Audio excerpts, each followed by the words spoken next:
আৰু মাত্ৰ 11 দিন আছে ফিফা ৱৰ্ল্ড কাপলৈ আৰু আজিলৈকে আমি আনচিয়ৰ আছিলোঁ যে আমি ক'ত অফিচিয়েলি ষ্ট্ৰীম কৰিব পাৰিম অৰ্থাৎ চাব পাৰিম ফিফা ৱৰ্ল্ড কাপখন।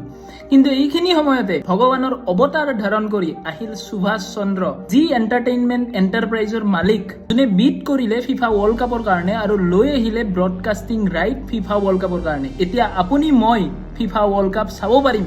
অতি আগ্ৰহেৰে ৰৈ আছিলোঁ 4 বছৰৰ পৰা। ক'ত চাম? যদি OTTত চাব বিচাৰে আপুনি যাব লাগিব Z5 এপ্লিকেশ্যনলৈ, আৰু যদি টিভিত যিটো চবতছে বেছি মজা তাৰ কাৰণে দুটা বেলেগ চেনেল আহি যাৰ নাম হৈছে ইউনাইট 8 স্পৰ্টছ 1 আৰু ইউনাইট 8 স্পৰ্টছ 2, যিটো আপোনাৰ DTHত বা এয়াৰটেলত বা চবতে আহি যাব লাহে ধীৰে। কিন্তু এইবাৰ আপোনালোকে ইলিগেল ৱেবছাইটৰ সহায় প্লিজ নল'ব, কাৰণ তেওঁলোকে বহুত আশা কৰি, বহুত কষ্ট কৰি, বহুত লছ হ'ব বুলি জানিও আমাৰ কাৰণে ব্ৰডকাষ্টিং ৰাইটটো লৈ আহিছে। তো আমাৰো এটা দায়িত্ব Z5ৰ এটা সৰুকৈ ছাবস্ক্ৰিপশ্যন লৈ হ'লেও ৱৰ্ল্ড কাপটো চাই তেখেতসকলৰ যাতে লছ নহয়।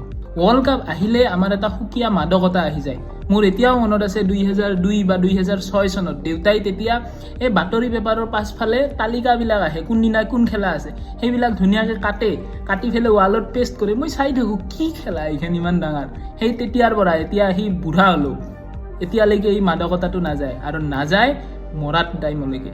আৰু এই মাদকতাটো আমাৰো কৰ্তব্য যে নেক্সট জেনেৰেশ্যনলৈও আমি সোমাই থৈহে মৰিম। কিন্তু এইবাৰ আপোনালোকে কাক ৱৰ্ল্ড কাপত ছাপোৰ্ট কৰিব? এজ এ মেছি ফেন মইতো বিচাৰোঁ আৰ্জেণ্টিনা জিকক, কিন্তু মনৰ এটা কোণত মই বিচাৰোঁ যে ক্ৰিষ্টিয়ানো ৰনাল্ডোৰ যিহেতু এইটো last world cup, as a legend of this game তেওঁ এটা ৱৰ্ল্ড কাপ ডিজাৰ্ভ কৰে। কিন্তু আকৌ মনৰ 2 নম্বৰ কোণটোৱে ভাবে যে নেইমাৰ, যোনে ইমান আমাৰ হাৰ্ট থ্ৰব, তেওঁ একবাৰ হ'লেও ৱৰ্ল্ড কাপটো জিকি যাওক। তো প্ৰেডিক্ট কৰক আপোনাৰ মতে কোন ছেমি ফাইনেলিষ্ট হ'ব, বা কোনে কাক আপুনি ছাপোৰ্ট কৰে, বা কোন এইবাৰ ফাইনেল উইনাৰ হ'ব ৱৰ্ল্ড কাপৰ। ফুটবল জিন্দাবাদ।